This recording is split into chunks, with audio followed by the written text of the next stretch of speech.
Hi everyone. So before we actually begin Perun's showcase, I know that there's going to be a lot of questions regarding how to unlock the second level of her affinity chart. It's very annoying, it's very vague, it's not good how they did it. And basically what I have here are the three locations that I personally used that count as good deeds. You only need three, and these are the ones that I currently used. So this one is in Fonsamaima on the Uraya continent, and this will be on the docks. You'll actually see on the map. You talk to this kid Olivio, and you give Olivio a coral Nopon chess set. Not just any chess set, but a coral Nopon. I believe you need to have like level 3 development in Argentum. Go to the hobby shop and then buy the level 2 rarity chess set and then give that to them, and then that's going to be your first good deed of the day. The second one is from Nazia the Cookie Seller. On this map in Torgoth Relay Base, what's it called, the Morordain Empire base. This place over here, it has to be like the clock over there says like 18:45 hours or 6 o'clock p.m. But she will appear at like 7 o'clock in the morning. If you are later than this, I believe, then she won't appear, or if you're earlier than 7 o'clock in the morning, she won't appear. But basically, you have to completely buy out her stock, and that will count as your second good deed. You'll notice here on the map where she is. And the last one that I did is on the rooftops of Morordain itself. Now, this is on the west side of where the roofs are. It's a little tricky to see. This is the spot where you would usually find the boy sitting. Unfortunately, I talked to the boy, and as soon as I gave him a gold cylinder, then he ran away. But that's what you need to do, though. It's the gold cylinder, and that will be your third and final good deed that you need to do. Make sure that Perun is in your party the entire time you're doing these, otherwise they will not count. Or, at least if I ever did anything that would have been considered a good deed, it would not have counted anyway, so just keep that in mind. And keep these locations in mind if you haven't unlocked her yet, and then save these for when that happens. So just remember that. Anyways guys, enjoy the rest of your video. Hello internets, welcome back to the Xenoblade Chronicles 2 Blade Showcase, and today we're going to be looking at Perun. Perun is a very interesting blade in that, under certain conditions, she does an extremely good job of soloing bosses. She has amazing sustain and high defenses and great damage, but without this condition cleared, she actually performs very average in comparison to all the Mega Lance users. So, the first thing we're going to do before we actually get into her affinity chart is look at her blade arts. Earlier when I mentioned that she'd be very good for soloing bosses, the debuff cancel is going to be her most important move, due to the fact that when you fight against bosses like Tyranitin Kuradil, the Doom debuff that he puts on you can be cancelled out by this, making it a lot easier and smoother to solo bosses on your own, if that's your cup of tea. When it comes to her actual affinity chart, what makes her, again, stand out is the fact that when your party is either low on HP or completely incapacitated, she gets an extreme amount of damage, for 250% more damage as well as 40% less, and then you can multiply that by 2, assuming that you have 2 party members with you that are both dead, and that's 500% plus the 80% damage less, and it's extremely useful in situations like that. I feel almost as if they meant for her to specifically fight against bosses solo, or at least fight against enemies solo under these conditions. It's a little impractical considering that you kind of have to send your teammates out to die, and then you can swoop in and then take all the glory for yourself. But if that's the way that you like to play, you can feel free to play around with the Bloody Orb accessory, which we'll look in later. But yeah, Defender is very, very good in that it works in conjunction with Extinction Icicle, her level 3 special. This means that you get an additional 150% damage. I can't say for sure if it does stack with that, but if that's the case, then it's 300% damage for both allies, but I'm pretty sure it's just for each ally. And, so yeah, it's 150% in total when the allies are incapacitated, stacking with this, so that's 650%. Really good damage overall, really accentuating the purpose that they had in mind, where she would be sort of like the solo blade. As well, there is Silent Spear. This works pretty nicely in conjunction with prepping for that moment. Unfortunately, once all your teammates are dead, it doesn't matter because by default they will go after you no matter how little aggro you're drawing for yourself. That being said though, if you just want to get a couple of quick hits in, then feel free to do that as well. It works well in conjunction with the Mega Lance class, in which they have an art that actually lowers aggro anyway, so that's pretty useful. There's also battle plans. This is really, really nice because in conjunction with a diamond or a breakstone, you'll actually find a lot of use out of your auto attacks. Really, like, the main scenario that you'll want to find yourself in is just building a level 3 combo, then have max affinity to get your level 4 combo, and then you would just be auto-attacking all the way home, you know, get a coffee, walk away when you're fighting against a super boss. It can happen. It's quite lengthy. It's only, like, I would only highly recommend this kind of scenario if you are the kind of person that likes the solo bosses. That being said, though, it can be the argument that there are blades that do that better. That being said, though, if you like to do that, and I feel Perun, it's definitely someone that you'll want to look into.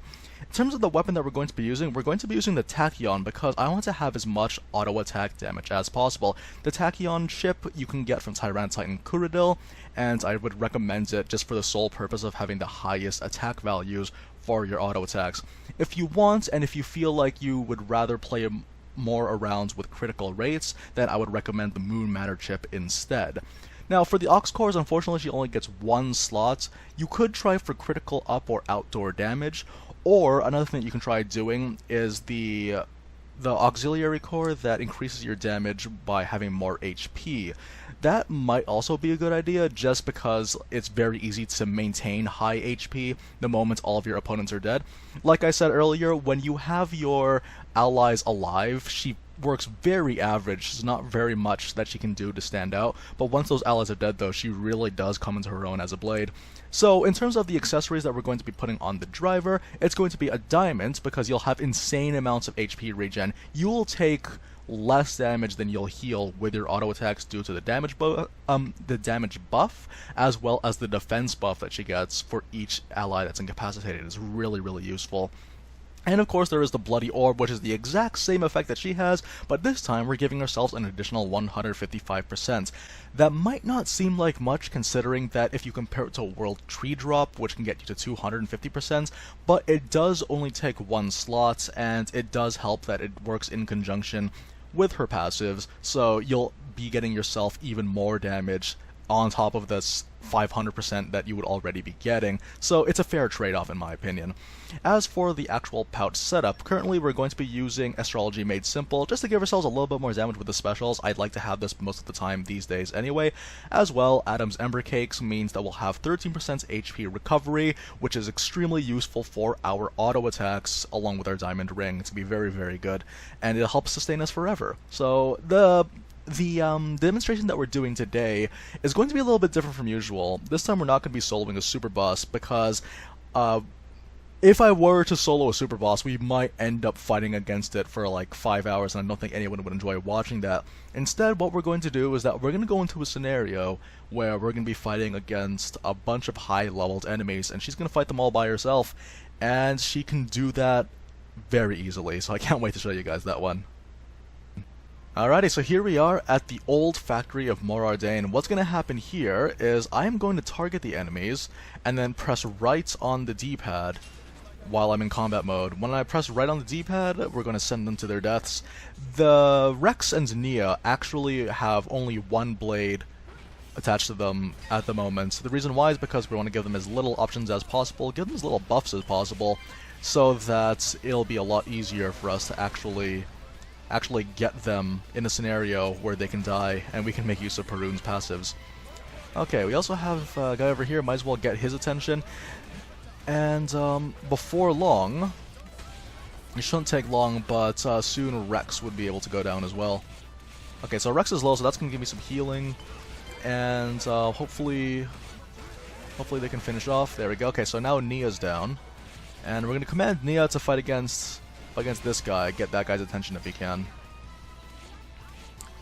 Okay, so I'm gonna go ahead and just heal myself a little bit. Yeah, there we go. We got everyone. So that's 2 spear users as well as a healer. There's very little in the comp. We don't have to worry about driver arts hitting us. And due to the fact that Perun's passive is the way that it is, like, I'm getting super damage reduction on these. Usually it would be hitting me really, really hard, especially because there's 3 people to deal with. But because we have all this heals and we have all the damage boosts for us, we're doing pretty well. One thing that I would like to do, I might start building up my level 4 combo once we get one of the guys down. I don't want to risk doing building up a combo, mainly due to the fact that because we're relying heavily on auto attacks for heals, I don't want to waste any time doing the arts, especially considering that we're using Zeke. Zeke's animations last quite long, so that's going to be okay. The thing is, though, is that we are basically just auto-attacking our way to freedom at this point. Like, our health is looking low, but we're easily going to heal it back the moment things start turning in our favor. When it's not in our favor, it's when they're using their driver arts, meaning they'll shield themselves, and that's just going to be something we have to wait through. Okay, so just like that, the first spear guy is down, and I'm going to go ahead and head behind this guy and then do a back attack for some bonus damage. That's some 53,000, not bad. And now we're going to start getting some auto attacks off so that we can get the heals. I actually probably won't focus on this guy that much because he is a healer. Don't bother too much with the healers, just go for the attackers instead. And he's gonna try to go for the turnaround, so give him 52,000 damage to show him what's what. And yeah, I might actually... I still don't feel safe enough to do this. There we go. Start canceling. Now we can start working on getting that level 4 combo. Having a level 4 combo with Perun is quite nice, mainly due to the fact that, like, yeah, it's invincibility, and if you're going to be soloing the super bosses, then that's something you constantly have to be building towards as well. Also, for people that are wondering why I tend to use Zeke instead of Rex, the main reason why I haven't been using Rex very much in these Blade showcases is, well, first of all, I feel that a lot of people would have him used as a given, but also because, due to the fact that he's restricted to only using Pyra/Mithra on his team, you won't actually see any like increases to the modifiers, which is something that I really want to take advantage of every time I do a showcase. And it's something that I recommend for a lot of people to do, actually. Okay, so we're down to our last guy, and we're going to see if we can finish him off with a good old-fashioned level 4 combo.